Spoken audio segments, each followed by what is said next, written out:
narcissist will oftentimes warn you right in the beginning of the relationship. A narcissist will oftentimes warn you right in the beginning of the relationship exactly who they are. Narcissists know that they're bad people. They feel like bad people. And if they meet you and they see that you're a good person, sometimes they'll say, you should run away from me. I'm not going to be good for you. I'm going to end up hurting you. They'll literally tell you, I think that I'm a narcissist. If somebody is saying this stuff to you, this is not to be dismissed. You need to listen to that stuff. Do not just tell the person that they're being self-loathing, because in a narcissist case, they're actually telling the truth for once in their life. Now, they do this, they warn you for a few different reasons. First one could be that they're being pompous, so that when they do hurt you, they can say, see, I told you so. It gives them less accountability. They also have overinflated egos and can't help but brag. So you might hear them bragging about hurting others, lying and getting away with it, cheating, stealing. If they're gloating about being a narcissist and hurting other people for sport, you should be horrified. You should run from that person. This is a person that you are just meeting who knows way more about themselves than the information that you currently have. And that is not a time to try to talk that person out of it and say, no, you actually are a good person. No, I don't think that you'd ever hurt me. Because you probably know them about 20% right now, and they know themselves 100%. So you're making a decision based on your 20% and ignoring what this person with 100% information knows. Now, if you ask a clarifying question, why do you think you're going to hurt me? And they respond with something along the lines of, that's how it always ends up. This is a narcissist telling you that they go through abusive cycles with every single relationship they have. You're not going to be any different. If they say something like, I can't help it, that is a big red flag. I can't help it, I just hurt people. Even if they're not a narcissist and just have narcissistic tendencies, that is not a person that should be in a stable, healthy relationship. That's somebody who should be figuring that out and getting therapy. So if somebody warns you like that in the beginning of the relationship, ask a few clarifying questions and really listen to that. The last thing you want is to have your heart completely broken and shattered, and the narcissist say, well, I warned you.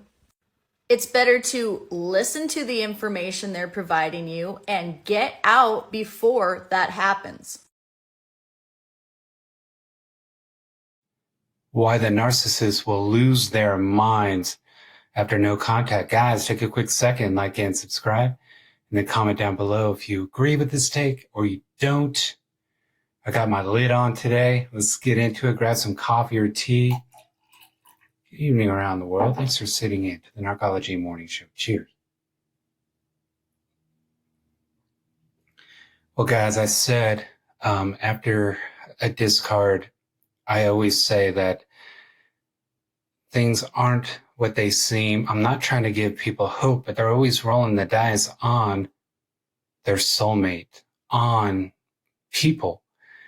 And it's because you inobjectively cross the narcissist. They can't get over things, guys. You told them no, and they need to, for the moment, sometimes just for the moment, disentangle themselves from their current fuel source to roll the dice on someone new. This is someone in the cluster B, and if they are in the cluster B, this is what happens, guys, because we fall in love with a mask. We don't get to see them going through the levels of how they handle anger, how they handle being told no. It's very crucial. Well, let's talk about disentangling themselves from you. They discarded you, and they're going to want to see if they can come back, because what typically happens, guys, they want to come back with their mask on, and the charm that they know you missed, and the love bomb is going to be back, because a lot of times it doesn't work out with rolling the dice. And you're a good person. They need to come back in swiftly, but they only like the low-hanging fruit. They only like, they don't want to work too hard. for fuel sources. Everything has to come easy for the narcissist. They're not hard workers because, again, if someone tells them, I don't know about you, they're going to write that person off. This isn't the coping mechanism that they work so hard on to tell themselves that there's somebody's in life. It's all the false self. And so if you're not low-hanging fruit, they move on. This is why they only apologize for 5 minutes. For if they're caught in an affair, it's sorry, and you're going to have to deal with that. But Mrs. B's typically deal with that because Mrs. B's are addicted to the narcissist. It's like heroin. It's like a heroin addict being addicted to something that is very unhealthy for them. This is a Mrs. B in a narcissistic abusive relationship. So Mrs. B needs to be low hanging. She can't block the narcissist, because if you block the narcissist and they roll the dice on a new fuel source and you come back and you're not opening the door, they can't get a hold of you. Speaking of lids, they lose their cool, they lose their lid, their heads, guys. They need things to go perfectly. They walk around like nothing is bothering them. They need Mrs. B to open that door. Going no contact, you have told yourself you're a Mrs. A. Yeah, you didn't start off a Mrs. A. We all have to learn that there are people on this earth like this. Knowledge is power, but we know that they're going to come back someday. They're going to bark up your tree again. You don't want to be that low-hanging fruit. They only like ease. Because when it's easy, it promotes the false self. But they need to put on that mask for Mrs. B to open that door. They're not going to wallow in the mire for too long. One apology has to do it because they know you're addicted to them. They know you're not going to let them walk away because you need to hit off that crack pipe. The NARC pipe, I call it. This is how it goes. And you have your organic brain lying to you, going to the good places, the smiling narcissist on the beach, because that is what you're craving, those pleasure zones. You thought that the narcissist was good looking. That gave you pleasure when they looked at you. You enjoyed the physicality of the narcissist. Your pleasure zones are dried out and you're looking for that hit, but there was nothing inside the narcissist. Notice how your brain isn't saying, you are miserable in this relationship. Because it's your pleasure zones that are dried, that dry well. It's the dry creek that's usually flowing with the narcissist because you are attracted to them. You're attracted to the exterior, how they provided for your flesh. Your flesh is missing. Your brain is missing that chemical to the brain. So they're going to walk away from you if they have to apologize more than once because they know you're addicted. You're going to go, no, come on, come back in. I want to see you smile again. This is the game, the flesh warfare of a cluster B individual, typical narcissist, guys. So what happens when you turn into Mrs. A without them knowing it? Because they just saw the post of how heartbroken you are. They didn't know you turned into Mrs. A. They don't even know that they're blocked. What happens is they rolled the dice on another narcissist or someone who's going to discern finally of who they are. Because Junior didn't get his way, he's gonna be passive aggressive for guys. Tell the one that you're dating no. Are they going to be passive aggressive for hours, days, weeks, even months? Get the person that you're dating right now angry somehow. You have to see how they handle their anger. Because if they're in the cluster B, they stop love bombing you at that point. They're going to put you on deval. They're going to be passive aggressive. You need to know dating if they're able to get over small things, medium things. How do they handle big fights? How do they handle you with the backbone all of a sudden? No, I don't want to hang out with you tonight. How do they handle that? How do they handle no? You need to understand the person that you're dating. Stop marrying somebody because they're beautiful. Stop marrying somebody because their mask is good and you don't want to know what's underneath the mask. So you keep that smile on their face. Because what's going to happen, you're going to cross the narcissist and they're going to keep it secret. They're going to start having a double life. This is how it works. They're not going to let anyone know what they're doing. They're shagging people behind your back. They are grooming people.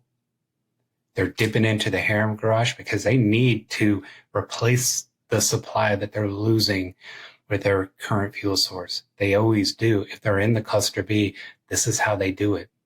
You're yoking yourself to absolute chaos. And they know Mrs. B is addicted to them, going back only to the smiling physicality of the narcissist, the beauty. It's your brain lying to you. And the only way to get rid of that is your creator. The devil put these thorns in you and your creator has to clean you out. You need to get the truth. Your brain's not giving you the truth. Your brain's saying you're missing this toxic person. God's like, stop this nonsense. This person wants you miserable. This person wants to dominate you. Stop looking at their skin. Stop being low hanging for the narcissist. I'm talking to somebody. You're better than that. You need to go no contact. Not only that, if you're going to go no contact with the narcissist, you need to keep your doors locked. Because they're going to go through a season of, they just need to see my face. I know how they tick. They need to see my body again, right? Who am I talking to? They need to throw on the yoga pants again. Who am I talking to right now? They're going to climb your gate, come to your door with their yoga pants on. The narcissists, they know how to get to you. So it's time that if you see that note on your door, don't read the note taped to your door. It goes straight into the garbage can. You don't want to know what the devil has in store for you because it's all trickery. Again, it's all smoke and mirrors. It didn't work out with the new fuel source. That's why they're back. They're not getting their coffee on time. This person has rejected them. And they know who you are. They know you need to hit out the narc pipe and they're back. They're going to be back to give you that hit. And then you're going to feel all hungover in the morning going, this person hasn't changed. This person doesn't want to talk about it. They said sorry and I opened my door. They're not going to want to talk about the affair, how they treated you. They're not going to talk about the to-do list that they gave you, the horrible insults that they gave you. They're not going to want to talk about that. You need to stay low hanging or they're done. I don't want you to be a part of this scene anymore, guys. That's why you're tuning in. God sent you here. He's like, tell them to come to me. I'm going to set them free. Your brain is lying to you. Brother, your brain is lying to you. You are miserable in this relationship. Your pleasure zones are starving right now. You can get pleasure through the Holy Ghost. You can get pleasure through the truth. And the true love that's coming through your spirit from God Almighty to you. I love you guys. Thank you, Mac Art Visuals, for that donation. Thank you guys for your help. If you guys want one-on-one coaching, let me know. Email me underneath the video and we'll set it up. I love you guys. You guys be blessed. We're going to see you tomorrow, the next day.